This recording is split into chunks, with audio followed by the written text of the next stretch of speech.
Israel, America और Iran जंग का आज तीसरा दिन है। सऊदी अरब के सरकारी मीडिया ने बताया है कि अरामको के 2 तेल रिफाइनरी पर ड्रोन से हमला किया गया है।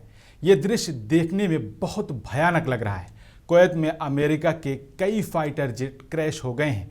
जेट हवा में गोल मोल घूमने से थोड़ी देर बाद जमीन पर गिर गए। हालांकि इसमें किसी की मौत नहीं हुई है। दूसरी ओर ईरान के टॉप नेशनल सिक्योरिटी अधिकारी अली लारिजानी ने सोमवार को कहा कि ईरान अमेरिका से कोई बातचीत नहीं करेगा।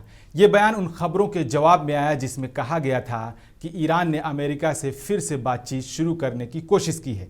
अल जजीरा की रिपोर्ट के मुताबिक अमेरिका और इजराइल ने मिलकर अब तक ईरान के 1000 से ज़्यादा ठिकानों पर हमले किए हैं। इस दौरान शुरुआती 30 घंटों में 2000 से ज़्यादा बम गिराए गए। इसमें अब तक 200 से ज़्यादा लोगों की मौत हो चुकी है, जबकि 740 से ज़्यादा लोग घायल हैं। इस खबर पर आपकी क्या राय है? अपनी राय ज़रूर बताएं और हाँ मुंसिफ टीवी को फॉलो और सब्सक्राइब करना हरगिज़ ना भूलें।